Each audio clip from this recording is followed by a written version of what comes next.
Blog Talk Radio.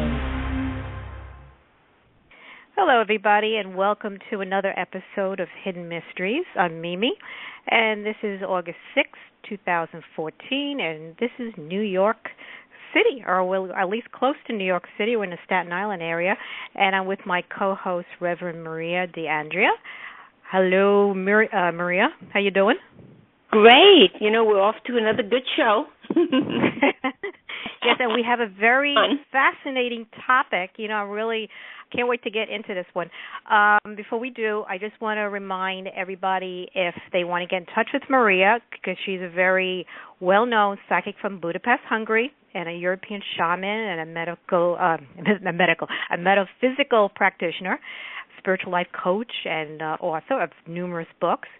You can get in touch with Maria at either mariadeandrea.com on her website, or by phone it's 631-559-1248, and I'll give that number again near the end. And in the meantime, if anybody is interested in asking a question about the topic for this evening, which is a very fascinating topic, and I can't wait for, if we can just start discussing it, you can call us at 929-477-1080 if you have a comment or otherwise, or you can also join us in the chat room, and that's ready for you as well. So on to today's topic. It's mystical ancient tools and weapons. Now, being an historical buff, this is really up my alley. Really fascinates me. Mm-hmm. And when you were explaining this, Maria, you're going to tell us about we were discussing what we're going to do tonight, and you said we were going to be talking about this. And I said this really put my mind to a tailspin, because the subject opens up so many questions, and it's so stimulating to think about all the avenues that this could go down. There's a new book that was written by David Medina that came out recently called The Ark of the Covenant and Other Secret Weapons of the Ancients. And in it, you've lent some material on this very subject. So I know that, I don't know if you do this, but do you act like in your bedroom, do you have like a big old tome that you constantly go through, like read through all night long? Because you sound like the type of person that researches constantly and is always into these, like these mile-high books on desk somewhere where, you're looking into, old yellow page books, of all this information. That's what it sounds like, especially tonight. You've deciphered various old texts on this very topic. First of all, was this information ever public knowledge? Because I know a lot of this information, a lot of people don't know about. Oh, well, first of all, I have to tell you, if you looked at my living room, you'd have to step over books. It kind of reminds you of the old wizards, which I happen to be a magi, and I'm an occultist and a shaman. So, I have this table where it's like tons and tons of books, especially because I'm an author, so it's a combination. Most of the information I know is channeled. So it's really funny. It's a combination of the two. And actually, because of that, as we were talking about earlier, basically these are very ancient techniques. So because they're very ancient, they were still underground, and it's still underground knowledge even up to today. We're just passed down, magi to magi, magi to initiate, shaman, and down the line. So it's really not meant that much for the public. And the reason is there are negative people out there, and we only do the positive side. So we don't give out that knowledge to somebody that could use it in a negative form. So it's still passed down, word of mouth. Now, if I lecture in different places, I'm giving people real knowledge. But what we do underground is much heavier, of course. And basically, the reason that we do that is to protect, information also years and years and years and years ago when everything was tribal, because every culture had a nomadic start. So you didn't want somebody to learn the information in a different tribe because you never knew when you were going to be at war. So it was also protective. And then you have things like power rods, which is something we make. And that can be actually used positive or negative. You as the practitioner, as the person wielding it, are either positive or negative. So on the positive side, you can use it for healing, for sending energy. It's a little bit like sending an energy laser beam. And on the negative side, it's disruptive. So again, we teach it to the positive side of people. And then we also deal with its dichotomies in this realm, because it's light or dark, light versus darkness. Yeah. Right, so it's a little bit more like we're, that. Yeah, because you've got, because this dimension that we're in does deal with dichotomies, and you've got the positive and the negative, the lightness and the darkness. Yeah, unfortunately, we follow on course in that by either living in the light or living in the dark. So unfortunately, it's, as these weapons and all this knowledge has to be protected, because, like you said, it can go into the wrong hands, and people could be going down that path. And and I'm sure there are people out there throughout history who have. I mean, well, we look have very positive people. It's becoming a little bit more positive, a little at a time. But again, it's still a little at a time. So we're still very careful. Yeah. As you were saying earlier, we still have to be a little bit careful who we pass the knowledge on to. Right, exactly. Now let's talk about some of the specific legends, like, for instance, Joan of Arc, because she certainly wielded a very amazing sword herself that helped her get through a battle. I mean, here she was like this little diminutive little woman. I'm assuming. Right? I'm assuming she was, because all throughout, every time you see a movie based on her life, she always seems to be a very small little woman. But in those days, women weren't the types, basically, if you think, if you read history, that didn't, they didn't go into battle to fight the wars, except on situations of this nature, So what was it about that sword in particular that perhaps had its own power, and that she was able to initiate for that purpose? Well, part of it was that she was saying, when you read books, she was saying that she thought that it was forged by Archangel Michael. Okay, so it was used to put basically King Charles VII onto the throne of France. Now, the way she found the sword, I found was interesting. The way she found it, they say, is that she kept hearing voices about where to go to find the weapon. And it's a weapon of power. Yeah. Now, unfortunately, they didn't understand clairaudience. Yeah, exactly. We hear things psychically, so they burned her at the stake for hearing voices. Which just goes to show you why we're still underground with a lot of things. Exactly.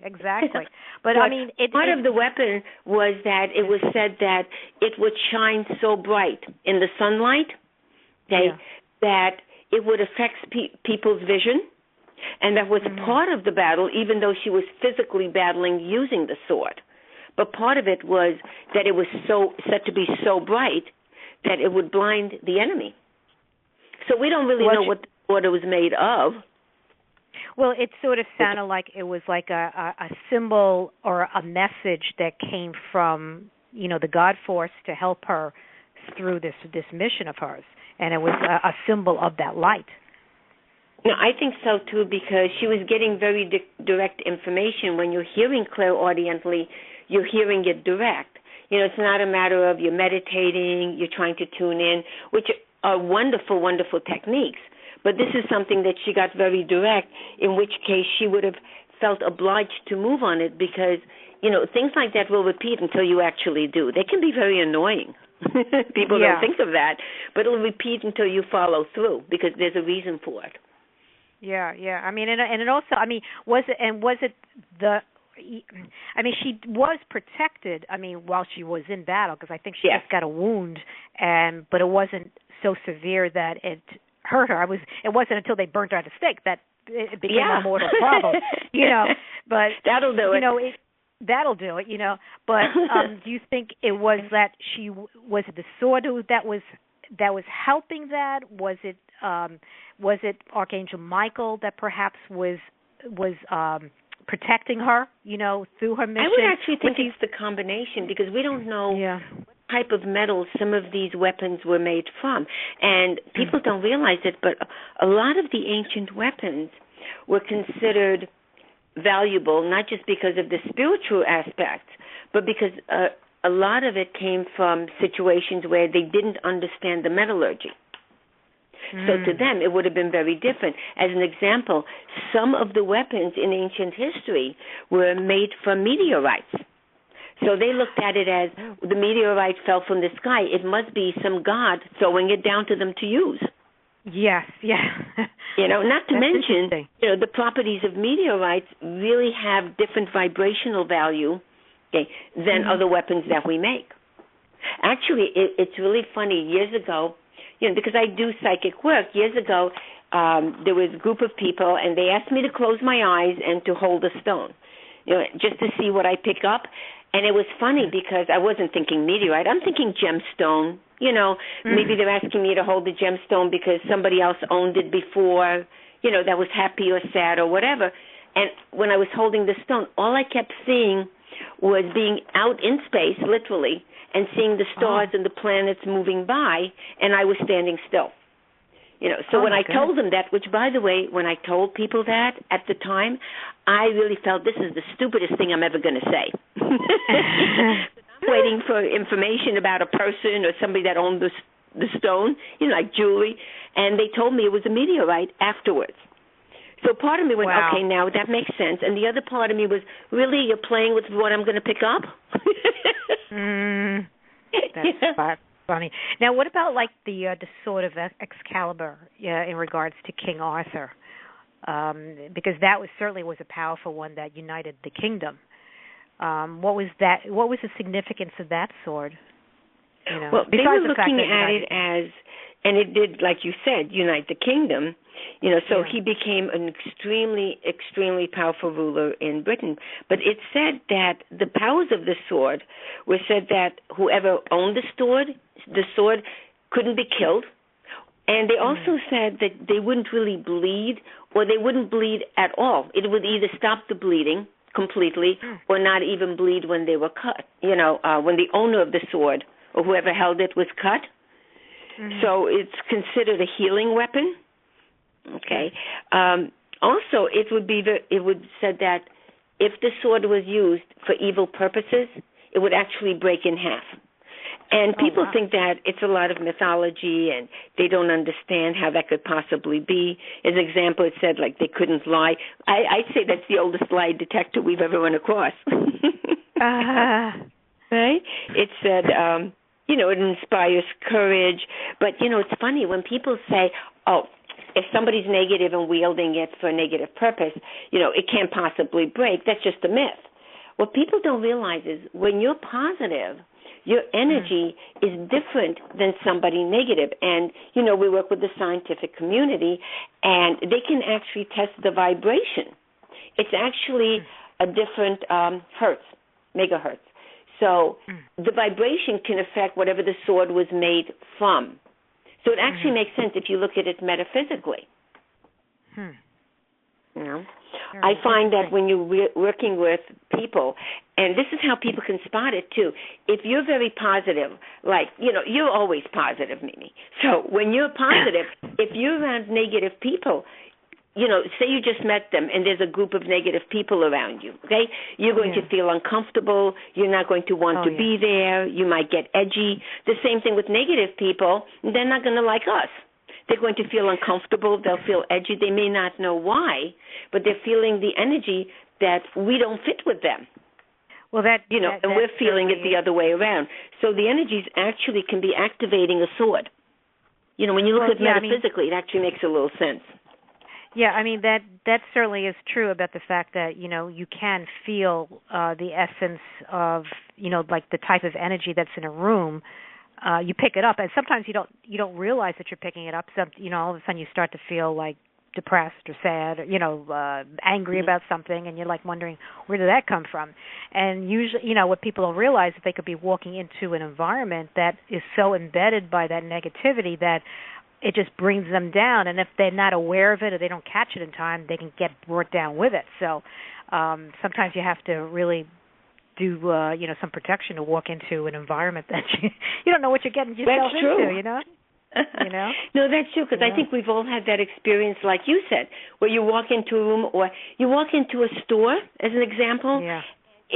As soon as you walk into a little store, still like a boutique, or a hardware store, you walk in and it just feels like you just want to get what you need and get out. Or it feels very relaxing where you're going to end up hanging out a little bit, talking to the people in the store. So you're picking up the vibration, which is one of the things when we do like house cleansing. People think we're always just getting rid of negative spirits and negative entities. And although we do that, a lot of times I will go into somebody's house that, say, has a new apartment or a new home. And what I'm doing is just changing the environment so we get rid of the negative energy and put in positive so it matches with the people. Now, if they're negative, I'm not taking that job. Now, let's find, like, the question now comes down to is why were these weapons and these powers given to us, and really by whom? I mean, that's the big question, and I'm sure there are people wondering about that. Well, first of all, there's a lot of reasons that we have them. We have it for protection. If you look back through history, they've used it for physical protection, say like Joan of Arc. They use it for physical protection, to protect the tribe, to protect their families, to protect themselves. They used it for spiritual protection because even though, and I'm always saying this, even if you don't see the etheric plane or the spiritual realm, it's interdimensional. So we may not see it, but it's like electricity. You don't put your hand in the socket.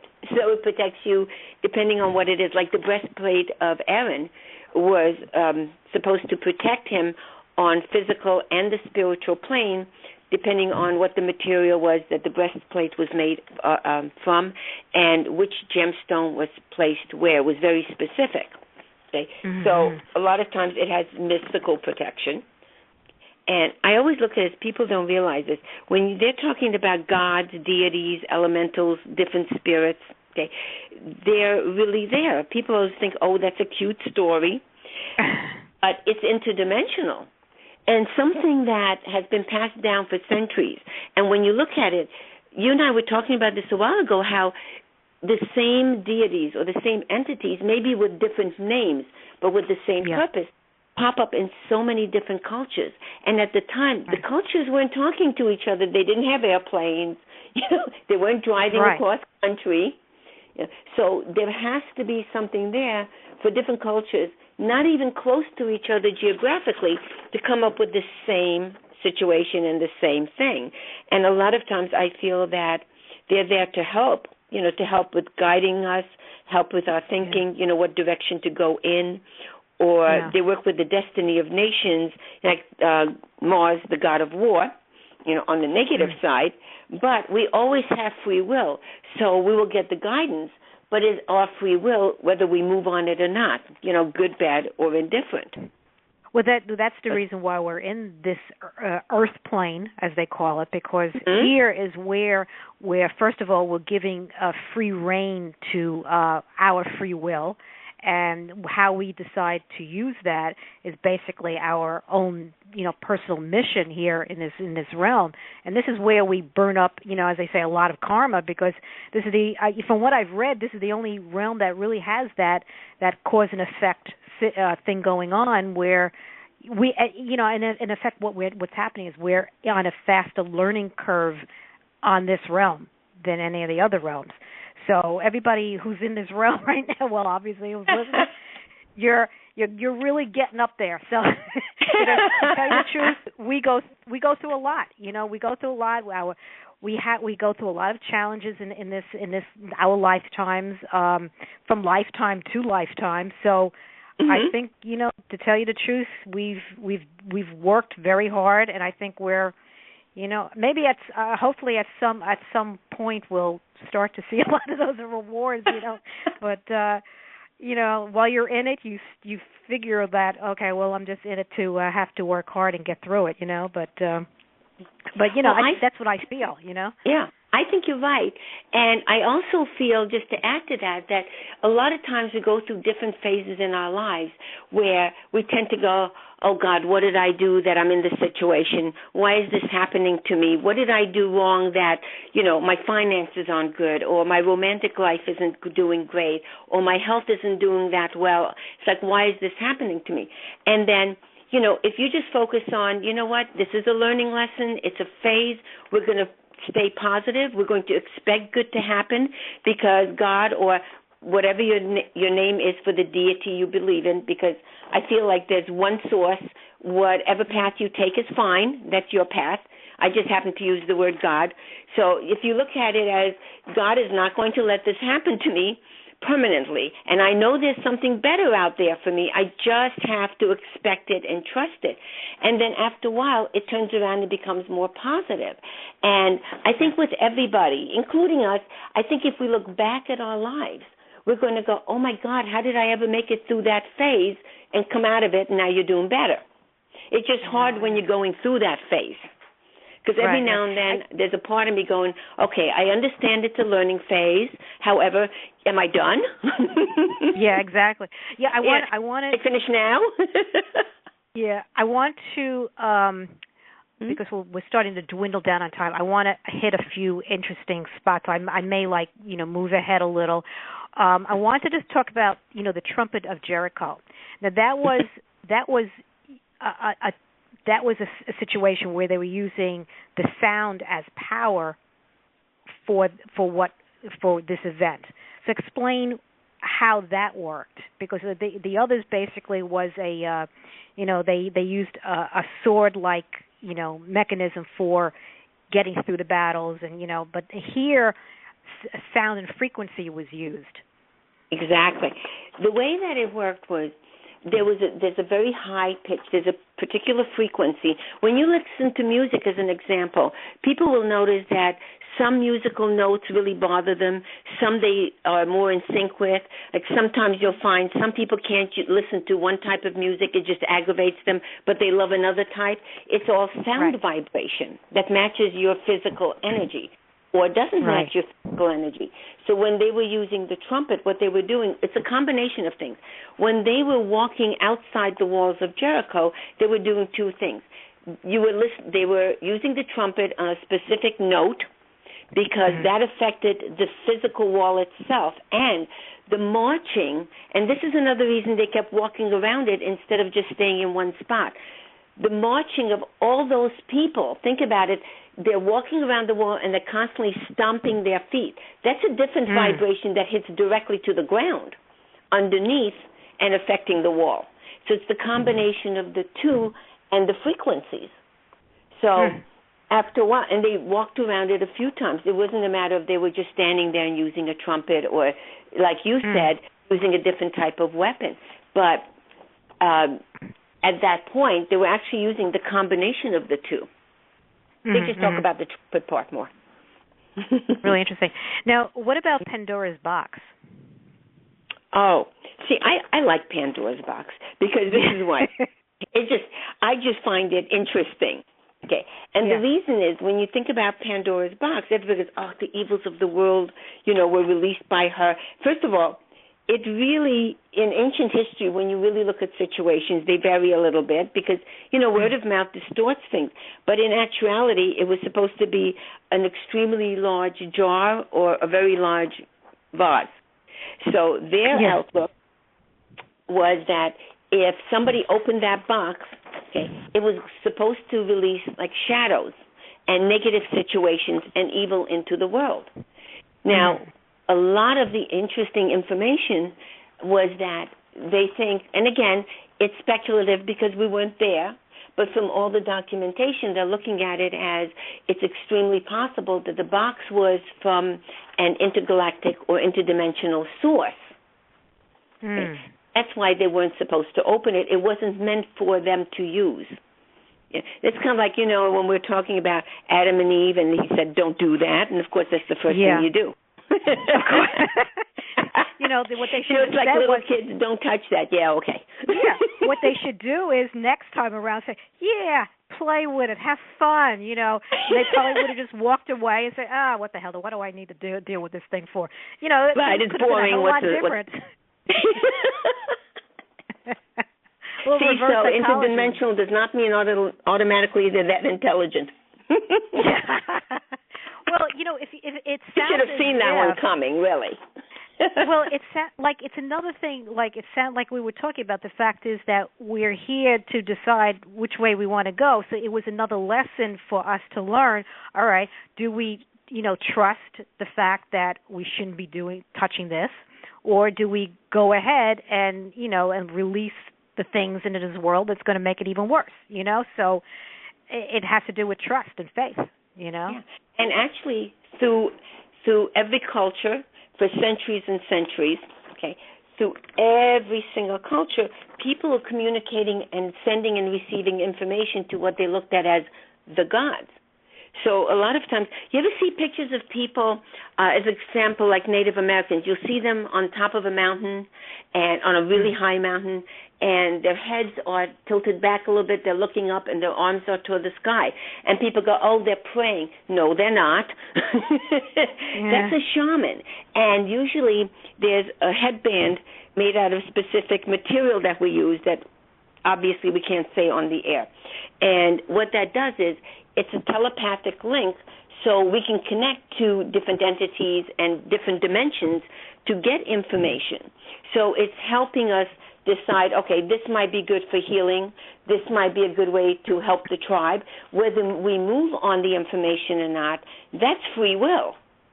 But it's telepathic information from different sources that are really either interdimensional or literally off-planet. Or what people forget is there's inner Earth. So it can actually go to inner Earth. So let me ask you something. So when you see them up there and they're in that position, they're basically communing with the spirits from another realm to get information in. Okay. No, I hate to say 100% because everybody works differently. But when you're seeing a shaman doing that, that's what we do. It's not a matter of prayer. It doesn't mean that you don't pray, but you wouldn't do it in that form. However, in society, when you see somebody standing like that, the caption underneath it on a picture, whatever, it's always saying prayer. You know, but it technically isn't 99% of the time. Just, again, we don't tell the public everything, not because we're trying to be secretive, but we're trying to protect for people, like especially the techniques. You know, like, you know, when I teach classes, and they're my classes, I can teach differently than if I'm speaking and lecturing throughout the country. Okay. So if somebody calls me up to come and speak wherever they are, I'm giving them real information, but I can't give them the same techniques because I don't know how they're going to use it. And I find that most of the people, if not all of them, when they come to anything I do, tend to be positive, or honestly, they're not going to feel that comfortable with me. Kind of go, oh. Oh, darn. But that's why nobody corrects a lot of the information, because why bother? Well, weren't you saying something a while ago about Hitler? Oh, yeah, well, it was in regards to the swastika, because he also, I was reading an article that he was also being drawn into the mystical covens to, and you know, from what I'm reading, the fact is this is what was helping to fuel his means of seeking power through, you know, through all of the world. But I know that from what I was reading, like the swastika, that it was basically still, it was a positive symbol, but then he ended up making it a very negative symbol. But we're coming down to the closing of the show. And do you have any last closing statements that you would like to mention? Oh, and it really does go fast, doesn't it? Oh, yeah. I was just going to say, really, this show just seems to go by so fast. So don't forget to join us again as we bring more exciting topics to you. Until the next time, and always, may God bless you abundantly. Thank you. And thank you all for joining us this evening on Hidden Mysteries. And be sure to mark us as your favorite so that you continue to receive notifications of upcoming shows. And visit us on facebook.com/mquestmedia. And please send us your comments or questions or perhaps suggestions for upcoming shows. Get in touch with Reverend Maria at 631-559-1248. And everyone have a nice night, and thank you all for joining us, and we'll see you next time on Hidden Mysteries. Have a good evening.